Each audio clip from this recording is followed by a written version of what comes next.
Salut à tous, j'espère que vous allez bien. On se retrouve pour une nouvelle vidéo. Cette fois on se retrouve pour une vidéo sur l'installation de la lisse de chaînage. La lisse de chaînage qui est importante pour vraiment solidifier tout ça avant de pouvoir mettre la toiture, les pignons et tout ça.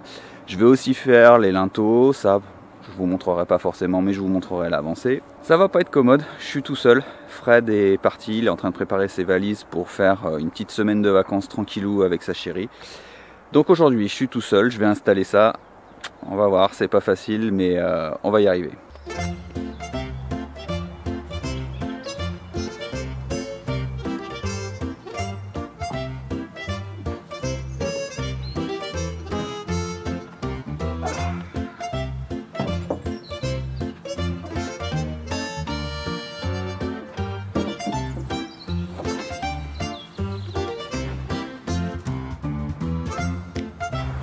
Ah, ça va pas être une partie de plaisir.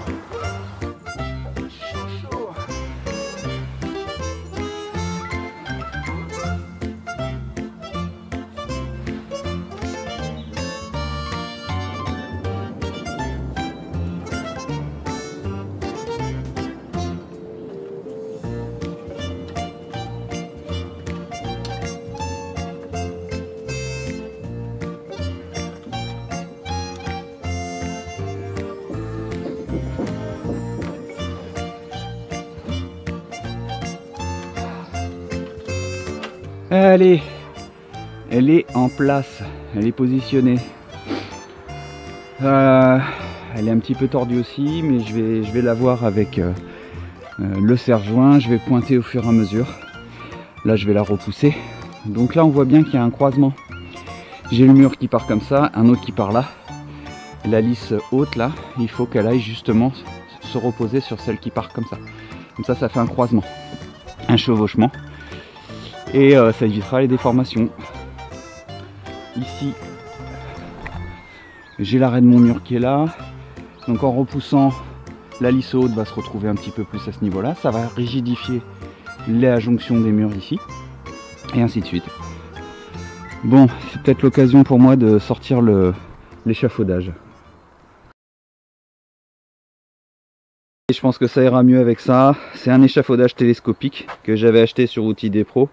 Il est juste, il a l'air juste dément ce truc. En tout cas, il prend vraiment pas de place. Une fois plié, il tient dans un camion sans problème et il se déplie très rapidement. Donc, je vais mettre ça en place. Je vais mettre les roulettes. Là, il y a les stabilisateurs. Donc, je découvre en même temps que je suis en train de filmer. Bon, c'est vraiment plutôt simple à mettre en place. On a une douille là qui est sur une tige rallongée qui permet d'aller avoir accès à l'espace qui est au fond pour l'écrou qui est là. Donc en fait on vient mettre la roulette à l'emplacement précis. Hop, elle est dans son logement et ensuite avec la rallonge là je vais venir visser. Il y a un petit taquet là, quand j'appuie ça l'ouvre et ça le ferme. Ça correspond aux trous qui sont ici autour. Là, ça permet de verrouiller justement le stabilisateur. Hop, et là il est verrouillé. Voilà, il est mis en place. J'ai mis une vingtaine de minutes pour le mettre en place. Bon là il n'est pas à la hauteur maxi. Hein. Les stabilisateurs qui sont ici, une fois déployés, ça c'est verrouillé, la barre en dessous là. Et donc c'est le même système que les échelles télescopiques. On vient lever tout simplement et tout est en un seul morceau.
faire ça. Hein.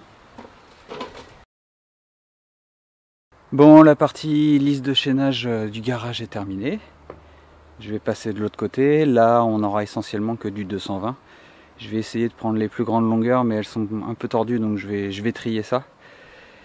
C'est sportif, hein. Bon, oui, faites pas comme moi, mettez les freins. Mais bon, j'en ai marre de monter et descendre à chaque fois. Donc ça n'engage que moi. N'imitez pas ce que je suis en train de faire, c'est justement ce qu'il ne faut pas faire.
Voilà, tout le tour est terminé au niveau de la lisse de chaînage. Je viens également de finir tous les linteaux.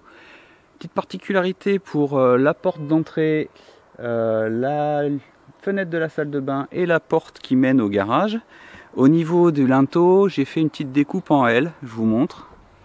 Pour reprendre la charge, donc j'ai mis un linteau de 220 en vertical sur le fond qui ira contre l'OSB. Et après, on met ensuite des petits morceaux qui vont renforcer encore le linteau. Et comme j'ai pas assez de hauteur là-bas, alors j'aurais pu rajouter de la hauteur à mes 220 comme la fenêtre de la cuisine qui est là-bas. Mais tout simplement, on fait un petit L pour avoir un retour. Et il vient s'appuyer sur le linteau en vertical. Donc le report de charge, la reprise de charge, elle est faite parfaitement. Ici aussi. Hop. Ici aussi. Avant de conclure cette vidéo, j'ai reçu des produits de la marque Griffon de la part de Outils des Pros. Bon, il s'avère que j'en ai encore plein, donc j'ai vu avec Moïse et il m'a dit bah écoute, t'as qu'à faire un petit jeu concours pour faire gagner, ça fera gagner quelqu'un, il sera bien content. Et donc bah Outils des Pros vous offre plein de produits de la marque Griffon. Je vous montre ce qu'il y a.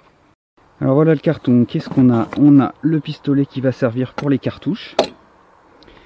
On a ensuite deux tubes comme ça, deux pots de colle en gel avec le petit pinceau au milieu, très très bien parce que ça évite d'en mettre partout et que ça dégouline. Donc il y en a deux, regardez bien la référence.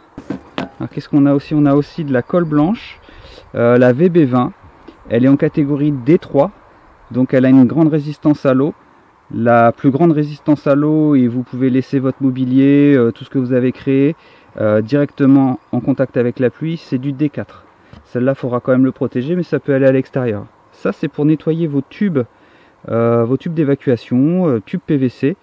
Donc c'est pour bien les nettoyer une fois que vous les avez à frotter avec une toile émerie avant de coller.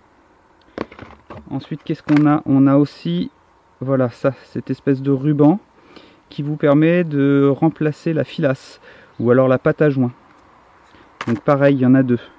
C'est la Fiber Seal. Ensuite, on a un multitool qui vous permet d'ouvrir toutes les canules que je vais vous présenter après. Vous pouvez bien faire vos joints d'étanchéité quand vous refaites votre salle de bain ou la cuisine ou quoi que ce soit. Donc ça, c'est plutôt pratique d'avoir ça sous la main. Ça fait plusieurs choses en même temps. Ici, on a une colle époxy de réparation à mélanger et puis à appliquer là où vous avez justement le trou, la fuite, n'importe quoi. Et ça durcit en quelques heures et c'est vraiment très très efficace. Donc c'est l'époxy Repair Stick. Ensuite, qu'est-ce qu'on a? On a de la Woodmax. Alors ça, c'est la Woodmax Power. Elle vous laisse un temps d'application assez confortable. Celle-ci est un D4. Donc elle est une grande résistance à l'eau, vous pouvez mettre vos produits sous l'eau sans problème, enfin sous l'eau à la pluie. Donc il y en a 3. 3 pareils. Ensuite on a la Woodmax, c'est exactement la même, mais la Power Express, elle prend 30 minutes. Donc celle-là il faut pas trop tarder pour faire votre assemblage. Donc pareil, on en a 3. Ensuite on a de la Polymax en Fix and Seal. Alors elle vous permet de coller, monter et étancher. Ça, j'ai vu la démonstration, j'avais eu un commercial qui était venu à la maison pour me faire la démonstration de plein de produits que je connaissais pas d'ailleurs. Et il avait percé dans un trou avec, il avait percé dans un verre d'eau en gobelet en plastique et il avait mis ça et ça ne fuyait absolument pas. Donc voilà, pareil, on en a 3. Et ensuite, on a de la Polymax High Tack. Ça, elle vous permet de faire la même chose, mais elle étanchéifie pas celle-là. Et voilà. Donc je vous laisse voir tout ce qu'il y a. Je vous ferai un arrêt sur image. Et pourquoi je vous dis ça, je vous explique après. Le but est assez simple. Vous reprenez toutes les références que je viens de vous montrer. Vous cliquez sur le lien qui vous renvoie vers le site Outils des Pros. Vous constituez un panier avec le nombre exact de produits, les produits exacts que vous avez vus là pour le lot. Et par mail, je vous mets aussi en description le mail de contact, le mien. Et vous me donnez la somme totale de ce lot. Résultat du jeu concours d'ici une semaine, suivant la prochaine vidéo. Seront contents ceux qui n'ont pas Instagram, le jeu concours se passe bien sur YouTube. Pour rappel, YouTube n'est absolument pas responsable de ce jeu concours, il n'appartient qu'à moi. Les résultats seront faits par moi-même, donc j'en prends la responsabilité. Voilà, cette vidéo s'arrête ici. J'ai pas pu vraiment tout filmer, mais en même temps tout était super répétitif et j'ai pas pu pour cause puisqu'il s'est mis à bien pleuvoir.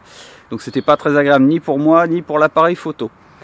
Après, vous avez rien loupé, c'est sensiblement toujours la même chose. En attendant, si cette vidéo vous a plu, un petit pouce en l'air, un petit commentaire, vous abonner si c'est pas encore fait et puis surtout partager. Allez, moi je vous dis à très bientôt, portez-vous bien. Ciao, bye.